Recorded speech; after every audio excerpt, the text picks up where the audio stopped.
Halo, bertemu kembali dengan saya Pak Tian. Kita membahas tentang pendidikan Pancasila dan kewarganegaraan yang bertemakan tentang Undang-Undang Dasar Negara Republik Indonesia tahun 1945. Seperti topik pembahasan yang sebelumnya tentang makna alinea, kita akan membahas tentang pokok pikiran pembukaan Undang-Undang Dasar Negara Republik Indonesia tahun 1945. Dan saya ucapkan selamat karena kalian sudah melewati PTS untuk semester 1. Selamat menyaksikan dan semoga kalian memahami. Pokok pikiran pembukaan Undang-Undang Dasar Negara Republik Indonesia tahun 1945. Pokok pikiran pertama adalah pembukaan Undang-Undang Dasar Negara Republik Indonesia tahun 1945 adalah negara melindungi segenap bangsa Indonesia dan seluruh tumpah darah Indonesia dengan berdasarkan atas persatuan dengan mewujudkan keadilan sosial bagi seluruh rakyat Indonesia, yang diartikan bahwa negara menjamin keselamatan, menjamin sebuah keadilan baik dari segi ekonomi, hukum, ataupun dalam segi sosial. Dalam konteks ini, bahwa keselamatan kalian, kesejahteraan kalian, rasa toleransi kalian, dan rasa keamanan kalian itu dilindungi oleh undang-undang.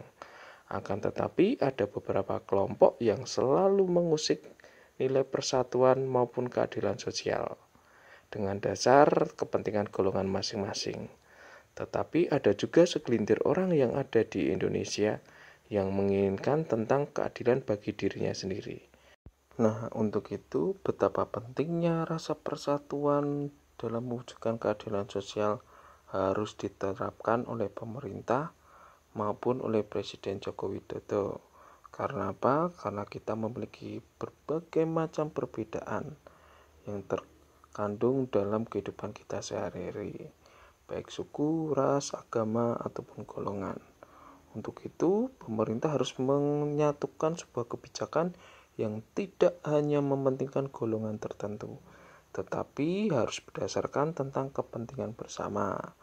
Seperti halnya ketika menerapkan kebijakan pada masa pandemi ini, pemerintah tidak boleh tergesa-gesa karena hanya hasutan oleh kepentingan-kepentingan tertentu, maka pemerintah tidak memikirkan masyarakat yang ada di bawah. Seperti yang kalian lihat, terjadi pro dan kontra atas kebijakan PPKM yang terjadi pada saat ini. Nah, untuk itu alangkah baiknya sebagai perwujudan rasa persatuan agar Indonesia tidak terpecah belah antara pro dan kontra, maka pemerintah harus turun tangan untuk menjelaskan kebijakan tersebut. Agar apa? Masyarakat yang ada di bawah atau masyarakat menengah ke bawah itu paham tentang kebijakan dan tidak hanya menerima satu informasi yang mereka dapat dari media sosial. Bisa saja kan dari media sosial itu berita benar atau berita yang salah. Pokok pikiran kedua pembukaan Undang-Undang Dasar Negara Republik Indonesia tahun 1945 adalah negara hendak mewujudkan keadilan sosial bagi seluruh rakyat Indonesia. Sama seperti mewujudkan itu berarti tidak hanya sebatas teori, tetapi berusaha untuk melaksanakannya. Dengan cara apa? Dengan beberapa kebijakan yang harus didasari kepentingan bersama, baik dari kepentingan orang-orang yang ada di pemerintahan dan kepentingan orang-orang banyak. Tetapi segala wujud kebijakan itu harus didasari kepentingan masyarakat atau untuk memberi keuntungan bagi masyarakat. Untuk akhir-akhir ini ada kebijakan atau hari Minggu kemarin saya membaca di media sosial penerapan PPKM di Indonesia, dan hari Senin kemarin diperpanjang oleh pemerintah. Yang menjadi sangat menarik sekali untuk dibahas adalah ketika hari Minggu, ketika masyarakat tidak diperbolehkan untuk berbondong-bondong ke tempat wisata atau berkerumun, ternyata ada salah satu kepala daerah beserta jajarannya bermain sepeda dan mengunjungi tempat wisata secara bergerombol dan itu menjadi polemik yang sangat luar biasa besar. Dengan kata lain, sebenarnya ketika sebuah kebijakan itu diterapkan, maka pemerintahlah yang harus mencontohkan gimana menaati kebijakan tersebut, bukan malah melanggarnya. Dengan menerapkan kebijakan tersebut dan memberitahu dan ikut dalam aturan yang dibuat pemerintah, saya yakin masyarakat akan mau menaati. Jika pemerintah kabupaten atau wilayah tersebut itu aja melanggar, maka rakyat yang ada di daerah tersebut juga berbondong-bondong mengkritik pemerintahan tersebut. Untuk itu, dalam sebuah kebijakan, pemerintah harus berhati-hati di masa pandemi ini. Jangan sekali-kali menerapkan sebuah kebijakan yang tidak pro dengan rakyat. Karena apa? Pasti akan ada polemik bagi pemerintah dengan masyarakat. Dengan cara gimana? Ya seperti yang saya bilang tadi, pemerintah harus mencontohkan hal-hal yang baik. Sebagai contoh, hal-hal baik apa atau kebijakan apa yang dilakukan pemerintah untuk mewujudkan keadilan adalah dengan cara membuka atau menerima kritikan-kritikan yang bersifat membangun dari rakyatnya. Saya yakin dengan menerima kritikan-kritikan tersebut yang dilakukan oleh Presiden Jokowi akan membuka mata kepada masyarakat bahwa apa yang dilakukan pemerintah itu bertujuan untuk kesejahteraan bersama. Maka pokok pikiran kedua itu hendaknya mewujudkan keadilan itu ya harus mengikuti aturan yang mereka buat dengan dasar untuk kepentingan seluruh rakyat Indonesia.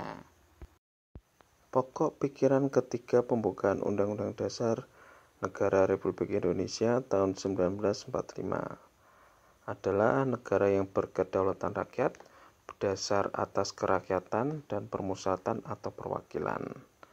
Diartikan bahwa kekuasaan tertinggi itu ada di tangan rakyat. Kedaulatan tertinggi ada di tangan rakyat. Jadi, ketika ada sebuah persoalan, ketika ada sebuah kebijakan, harusnya penyelenggara negara yang diwakili oleh pemerintah dan DPR itu harus didasari atas keinginan rakyat secara menyeluruh. Karena apa? Karena kekuasaan tertinggi sebuah kebijakan atau sebuah kedaulatan itu harus didasarkan atas kepentingan rakyat secara menyeluruh. Maka kita memiliki wakil-wakil rakyat yang ada dalam pemerintahan. Diharapkan wakil-wakil rakyat tersebut bisa menjadi jembatan bagi kita sebagai rakyat ketika kita menghendaki sesuatu, bisa melalui aspirasi, melalui DPR, dan disampaikan kepada pemerintah. Agar apa? Agar pemerintah tidak semata-mata membuat kebijakan yang salah. Maka dari itu pentingnya sebuah komunikasi antara pemerintah dan rakyat agar terjadi kedaulatan bersama.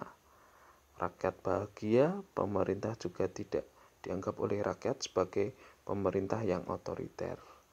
Maka dibutuhkan adalah sebuah permusyawaratan atau perwakilan yang dilakukan oleh DPR.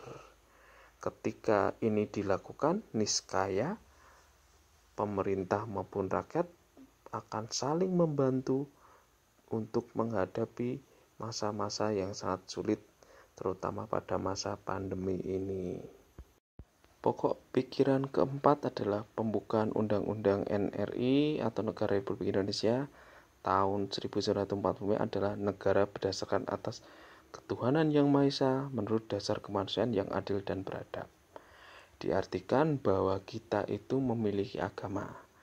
Kita memiliki 6 agama resmi. Ada Islam, ada Katolik dan Kristen, ada Hindu dan Buddha, dan yang terakhir yang paling mudah di negara kita adalah Konghucu. Hal yang harus dilakukan oleh pemerintah untuk menerapkan pokok pikiran keempat ini adalah menjamin keselamatan kepada setiap warga negara dan menjamin kebebasan setiap warga negara untuk memeluk agama yang diyakininya. Bahwa kita memiliki 6 kepercayaan yang diakui, kepercayaan tersebutlah yang ada di Indonesia. Terus apa yang terjadi dengan mereka-mereka yang tidak memiliki atau meyakini 6 agama tersebut, seperti memiliki keyakinan seperti kejawen atau Sunda Wiwitan. Negara tidak boleh mencela mereka ataupun memaksa mereka untuk menganut 6 agama yang diakui. Tetapi negara harus menjaga atau menghormati kepercayaan orang-orang tersebut. Apakah negara harus bilang bahwa mereka itu adalah orang-orang tersesat? Tidak boleh sama sekali, karena kepercayaan tersebut dilindungi oleh undang-undang atas dasar bahwa mereka tetap percaya terhadap Tuhan Yang Maha Esa. Hanya saja mereka memiliki cara tersendiri untuk menyembah Tuhan. Maka dari itu sebenarnya semua sama, hanya caranya yang berbeda. Kita wajib harus menghargai atas kepercayaan masing-masing. Hal yang menjadi tren pada masa sekarang itu adalah selalu berusaha untuk menjadi orang yang beragama. Tetapi ketika mereka berusaha untuk menjadi orang yang beragama, mereka lupa tentang namanya kemanusiaan. Seperti hal atau beberapa kasus yang muncul di media sosial. Orang berusaha untuk mencari follower, mencari pengikut dengan cara merendahkan keyakinan dan kepercayaan orang lain. Coba kita lihat, ada ustadz, ada pendeta, ada romo, ada suster, ada biksu, ada pemuka agama yang lain. Mereka selalu mencoba untuk memberikan pencerahan tentang ajaran agama mereka masing-masing, berusaha untuk mencerna, memahami situasi yang ada. Tetapi mereka selalu berusaha untuk menerapkan cinta kasih. Terus kenapa kok banyak orang seperti itu? Nah, banyak orang seperti itu tuh kan selalu berusaha untuk memahami sebuah ajaran agama sesuai dengan keinginannya. Maka dari itu ketika ada orang yang tidak sesuai dengan keinginannya, menganggap orang lain tersebut itu salah. Maka dari itu negara wajib harus melindungi masyarakat yang menginginkan namanya persatuan tanpa memandang agama, dan harus memberikan sanksi pidana atau teguran kepada mereka-mereka yang mengatasnamakan agama hanya untuk kepentingan pribadi maupun golongan yang sesuai dengan pola pikir mereka masing-masing. Maka dari itu undang-undang sangat penting. Pokok pikiran keempat pembukaan Undang-Undang Dasar Negara Republik Indonesia tahun 1945 mewujudkan cita-cita hukum yang menguasai hukum dasar negara, baik hukum tertulis maupun hukum tidak tertulis. Negara wajib harus menerapkan undang-undang ini. Peraturan-peraturan yang ditujukan untuk kepentingan bersama harus ditegakkan sebaik mungkin, sesupremasi mungkin, atau semutlak mungkin. Karena apa? Ketika kita bicara hukum, kita tidak boleh namanya merekayasa hukum. Kita harus menerapkan hukum seadil-adilnya sesuai dengan hukum dasar negara kita, yaitu Undang-Undang Dasar 1945 dan Pancasila. Baik hukum tertulis yang bersifat ayat-ayat atau pasal-pasal, dan hukum tidak tertulis bersifat seperti norma-norma. Maka dari itu ada hukuman secara pidana, ada hukuman secara sanksi sosial, dan semuanya berat tergantung dari apa yang mereka lakukan si pelanggar tersebut. Maka dari itu negara harus berhati-hati ketika mewujudkan cita-cita ini. Bisa saja dalam sebuah pemerintahan itu blunder dalam penerapan hukum tersebut. Sebagai contoh, kasus almarhum Munir dan kasus Sum Kuning yang kemungkinan pernah saya tampilkan di kelas 8. Sampai sekarang kasus tersebut tidak pernah diketahui siapa pelakunya.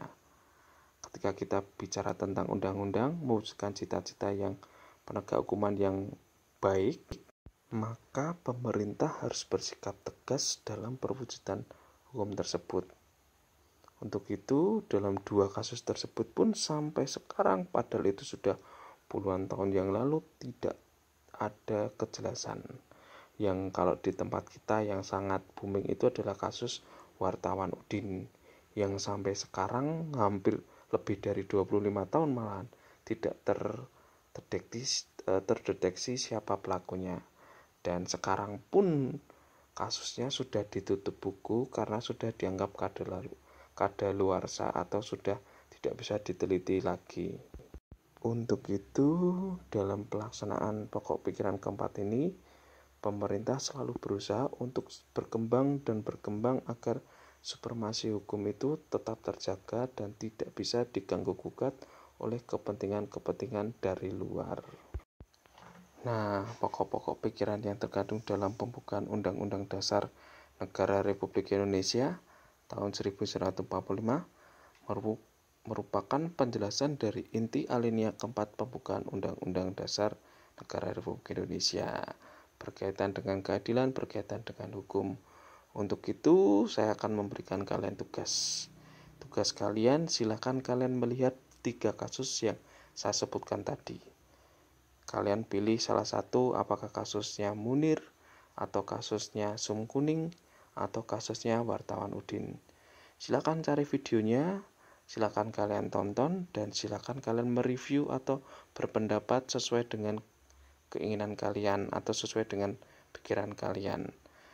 Tugas minimal 2 paragraf yang berkaitan dengan pembahasan dari video yang kalian tonton tersebut.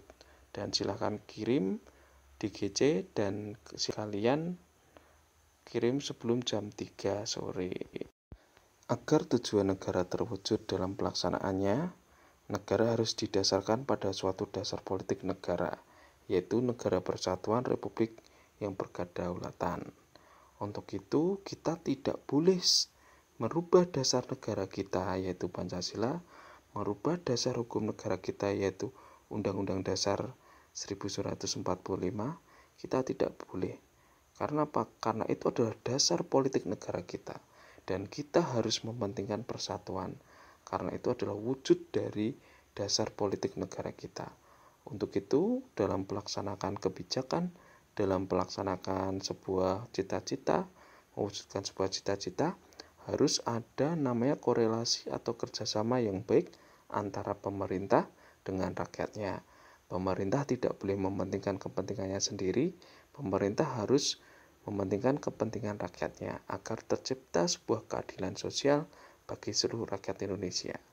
Dengan dasar apa? Bahwa dasar dari persatuan itu adalah kekuasaan tertinggi di Indonesia itu ada di tangan rakyat.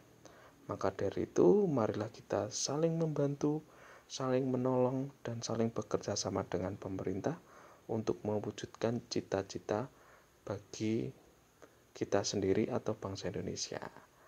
Saya rasa cukup untuk pembelajaran pada siang hari ini atau pagi hari ini. Jangan lupa kerjakan tugas-tugas yang sudah saya berikan. Silakan kerjakan sesuai dengan keinginan kalian dan pendapat kalian. Selamat siang dan pagi. Salam People Power. Viva Republik Indonesia. Merdeka.